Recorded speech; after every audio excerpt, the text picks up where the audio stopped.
दिल्ली के बीचों बीच एक सोलर पावर्ड कैमरे से हमारे सैनिकों की एक एक मूवमेंट पाकिस्तान भेजी जा रही थी। नया तरीका खोज निकाला है। उसमें ना सिर्फ मुस्लिम बल्कि कुछ हिंदू लोगों को भी ट्रैप किया गया था।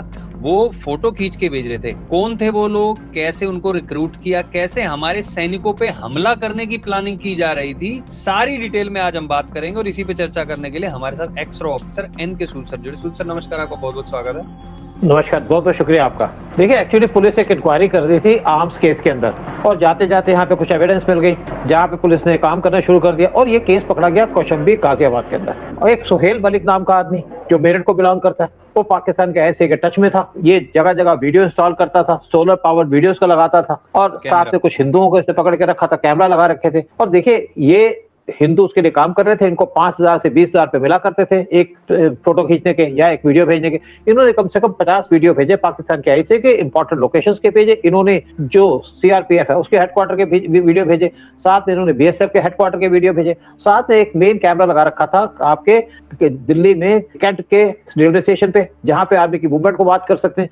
लेकिन इनको पकड़े जाने के बाद कोशिश की जा रही है कि क्या यहाँ पे प्लान कर रहा था पाकिस्तान अटैक करने के लिए, जैसे इन्होंने पहलगाम में अटैक किया था। पूरी जानकारी दी जा रही है। साथ में एक लड़की इनके साथ इन्वॉल्व थी, मुस्लिम लड़की थी, जिसका नाम है महक, जो संभल को बिलोंग करती है, और उसको पकड़ा गया आनंद विहार बॉर्डर पे। और ये लड़की किसी न किसी लड़कों के टच में रहती थी, उनसे कहती थी, आप रिलेशन मेंटेन करती थी, ब्लैकमेल भी करती थी, कहते आपको काम करना, पैसे चाहिए तो आप मेरे साथ मिलकर काम करो। तो लोग बड़े खुश होकर भी काम कर रहे थे कि एक तो लड़की मिल गई, साथ में इनको पैसे मिल रहे हैं।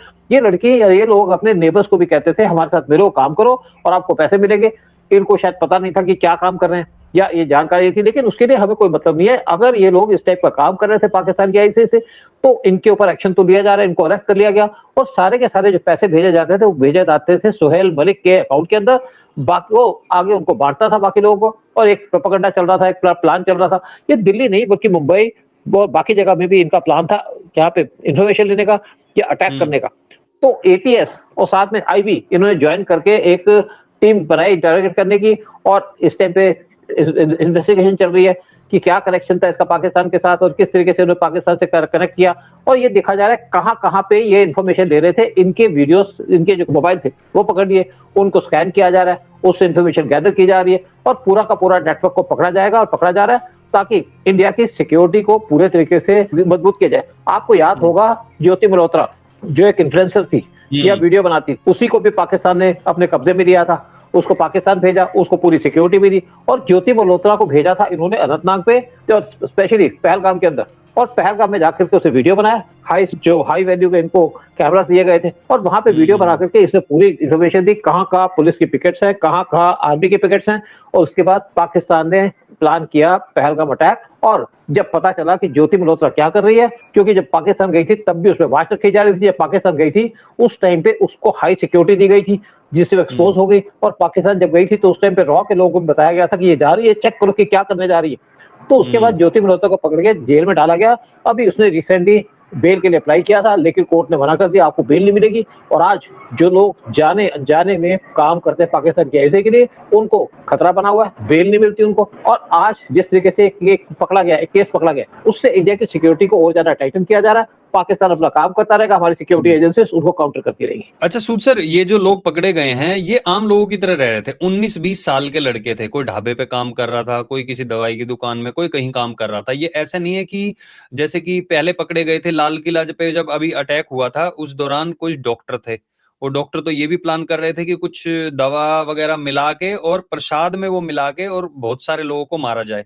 तो ये कोई सेम पैटर्न नजर नहीं आ रहा, अलग अलग तरीके से कोशिशें की जा रही हैं कि ये जानकारी इकट्ठी की जा रही है। वो एक स्ट्रेटेजी ऐसी अपनाई जा रही है कि जब माहौल शांत है तो इंफॉर्मेशन इकट्ठी करो, और जब उनका दिल करे तो अटैक। तो आई थिंक हमारी सेनाओं के ऊपर भी, उनके ऊपर भी बहुत बड़ा अटैक करने का इनका प्लान था। और किसी राज्य में भी इस तरीके से लोग अरेस्ट हुए हैं। देखिए, इससे पहले एक नेवी का ऑफिसर, उसको अरेस्ट किया गया था, जिसकी उम्र 24 साल की थी, जिसका नाम है आदर्श कुमार अलियास लक्की। वो पाकिस्तान को नेवी की इंफॉर्मेशन सप्लाई करता था, और जो मूवमेंट थी नेवल कमांड कोची के अंदर, उसकी सारी इंफॉर्मेशन देता था पाकिस्तान को। वो आदमी के ऊपर लिंक है कि उसके कुछ लोगों से लिंक हो गए थे, स्पेशली जो सोशल मीडिया पे, और लव जिहाद के अंदर फंस गया था, या जो उनको नंगी फोटो दिखा करके ट्रैप करते हैं उस तरीके से फंस के उसने पाकिस्तान को सारी इन्फॉर्मेशन देनी शुरू कर दी और उसको अरेस्ट कर लिया गया हमारे गवर्नमेंट के द्वारा, हमारी डिफेंस फोर्सेस के द्वारा। साथ में आपको एक और बात बता दूं कि जब इंटेलिजेंस एजेंसीज कोई ऑपरेशन करती हैं तो नेक्स्ट टाइम उसी से सीख के उसके अंदर कुछ मॉडिफाई करती हैं, कुछ चेंजेस करती हैं कि किस तरीके से काम किया जाए ताकि हमारी एजेंसीज को कोई शक ना हो। और इस टाइम पे जो पूरी इन्वेस्टिगेशन की जा रही है उस तरीके से की जा रही है, क्या कोई उसी तरीके का अटैक करने की प्लानिंग थी जैसे रेड फोर्ट के अंदर अटैक किया गया था, क्योंकि यहाँ पे जगह जगह की इंफॉर्मेशन दी जा रही थी, कैमरे लगाए गए थे जिस तरीके से दिल्ली के आपके कैंट के एरिया के, और इसी तरीके से जो बस स्टॉप थे वहां पे भी कैमरे लगाए गए थे, सोलर कैमरे से वहां पे पूरी की पूरी ऑनलाइन पूरी वीडियो मिल जाती थी पाकिस्तान की तरफ से। देखिए पाकिस्तान किसी भी हद तक जा सकता है, सिविलियंस को भी अटैक कर सकता है, रेलवे पे भी अटैक कर सकता है, बसों पे अटैक कर सकता है, क्योंकि उसका एजेंडा सिर्फ इंडिया को बर्बाद करना है, डिस्ट्रॉय करना है। लेकिन पाकिस्तान उसमें पास नहीं हो रहा क्योंकि हमारी सिक्योरिटी एजेंसीज बहुत जल्दी अलर्ट हो जाती है और एक्शन लेना शुरू कर देती है, और बहुत से केसेस तो लोगों के सामने भी नहीं आते, इंसिडेंट होने से पहले इनको कंट्रोल कर लिया जाता है। जैसे अभी 6 लोगों को अरेस्ट किया गया गाजियाबाद से, इससे जो भी इनका प्लान था या जो भी पाकिस्तान के ऐसे का प्लान था उसका पूरा का पूरा तरीके से देखा जाएगा, क्या प्लान था, क्या करना चाहता था पाकिस्तान ऐसे, और उसके बाद करेक्टिव स्टेप्स लिए जाएंगे और इनको फ्यूचर के अंदर रोका जाएगा। लेकिन इंसिडेंट होती रहेगी, एजेंसी उनको पकड़ती रहेगी क्योंकि पाकिस्तान तो बाज नहीं आएगा। पर बाज आने के लिए बोला तो था ना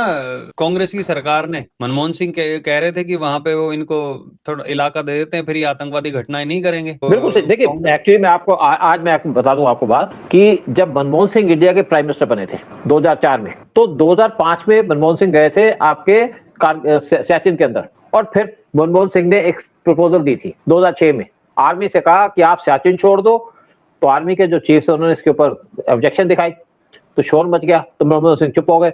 दोबारा से फिर सोनिया गांधी के कहने पे इन्होंने फिर कहा कि सियाचिन दे दो पाकिस्तान को या यहाँ से अपनी फोर्सेस को विड्रॉ लो, तब भी हमारे आर्मी के लोगों ने इस पे प्रोटेस्ट किया और आर्मी ने कहा अगर आप हम पे प्रेशर डालोगे तो हम यहाँ पे ऊपर स्टेटमेंट दे देंगे, तो मनमोहन सिंह तब भी रुक गए। उस टाइम पे हमारे डिफेंस मिनिस्टर AK एंथनी उन्होंने पार्लियामेंट के अंदर स्टेटमेंट दी थी कि बहुत बड़ा काम करने जा रहे हैं, पाकिस्तान के साथ पीस का एग्रीमेंट करने जा रहे हैं, और पीस का एग्रीमेंट क्या था कि पाकिस्तान को सियाचिन दे दो, पाकिस्तान आप पे अटैक नहीं करेगा, पाकिस्तान को सियाचिन दे दो या पाकिस्तान को कश्मीर दे दो या पाकिस्तान को कारगिल दे दो या पाकिस्तान को पंजाब दे दो, पाकिस्तान तो बाज नहीं आएगा।